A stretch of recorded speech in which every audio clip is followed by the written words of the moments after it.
Yeah, yeah, yeah, yeah, yeah. It's Jonesy and Amanda's cutting room floor. Yeah, yeah, yeah, yeah, yeah. It's Jonesy and Amanda's cutting room floor. On the cutting room floor today, Amanda, another case of a child damaging a very expensive artwork. In a gallery? Yep. At the Dutch Museum, the Rothko painting, $85 million painting it was. What'd the kid do? Kids got up and just fondled the painting, as kids do. Fondled it? Oh, not fondled it. That sounds sad. Scratched it? Scratched the touched it, paint. Yeah, scratched the dribbled painting. on it? Just scratched it.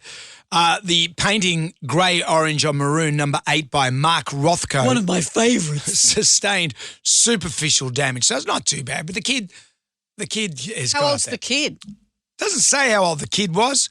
But, you know, it's not like one of those stop oil douchebags go around throwing red paint on everything. So we'll have to be boring and drive electric cars. It's a kid who has no control of their senses. No, but a parent A bit does. like a stop oil protester. This drives me crazy because what parent lets their kid run up and touch a painting?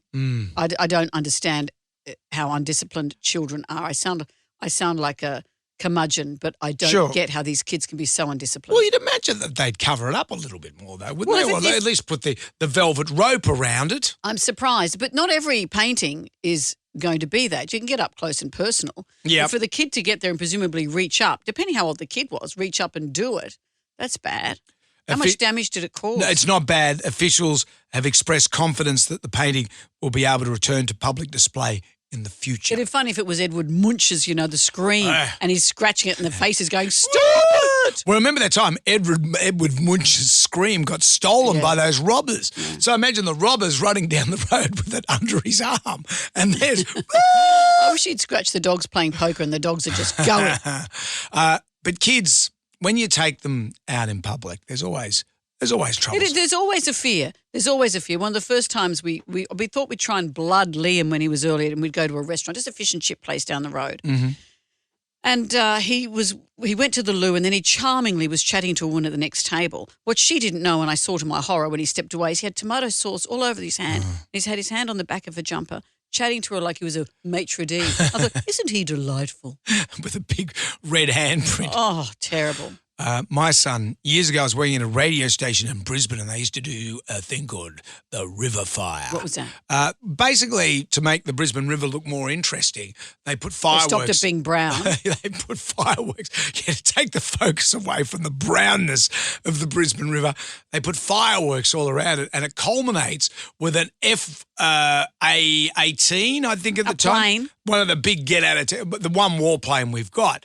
It goes down the length of the Brisbane River and does a giant burnout, an afterburn. So they dump all this fuel into the Brisbane River and it's all fire and it's, done to this rock and music track. You got Phil Collins in the air tonight and all this stuff has to be timed out to the second.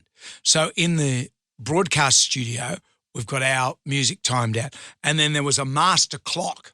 So you were working on the night? Yeah, I was working on the night and the head technician said, everything has to be timed out perfectly to this master clock. Every song, when Owner of a Lonely Heart by Yes comes on, then it's got to go into Phil Collins in the air tonight. And it was all... Shut up your face. All the songs were lined up.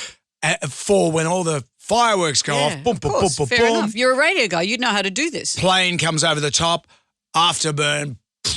Drama. Timing, perfection. And then triple M. So good. At the end. And good. And that's all you had to do. I took my son, who at the time was 4 years of age, along just to see Dad at work in his workplace. So while the technician was explaining all this, and what do you know about technicians? They're quite dour sometimes. Yeah, and I like ours, let's just say that. Our guys are great, but they can be a little humorless sometimes. Little black and white, little humorless. So as this guy, and no one touched this clock. Well, duh. And you as don't have to be dour to say that. You do. The timing's everything. As he's turned his back, I've watched Morgan put his finger through the clock face. The clock didn't have a glass or anything in front of it. So he's put it through the... So you're one of those parents that let their kids do No, that. the kid was like, because as soon as he said, don't touch this clock, Right, okay. Morgan's put his finger through there. and it stopped the second hand This story's going to make me throw up. for at least, I reckon, 2.5 seconds to 3 seconds tops. It was almost like everything slowed down. 1,000, 2,000.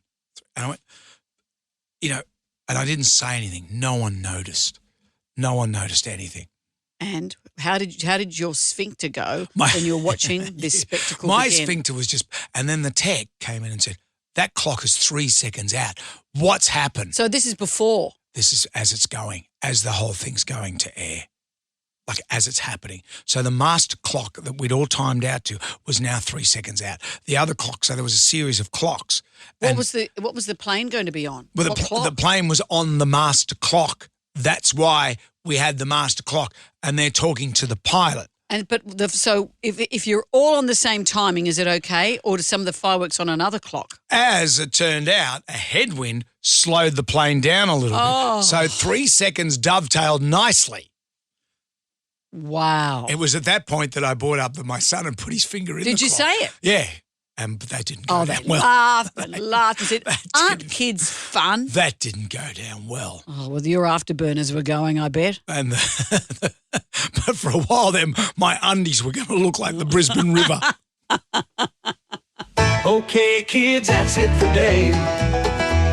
Come back tomorrow for more of Jonesy and Amanda's Cutting Room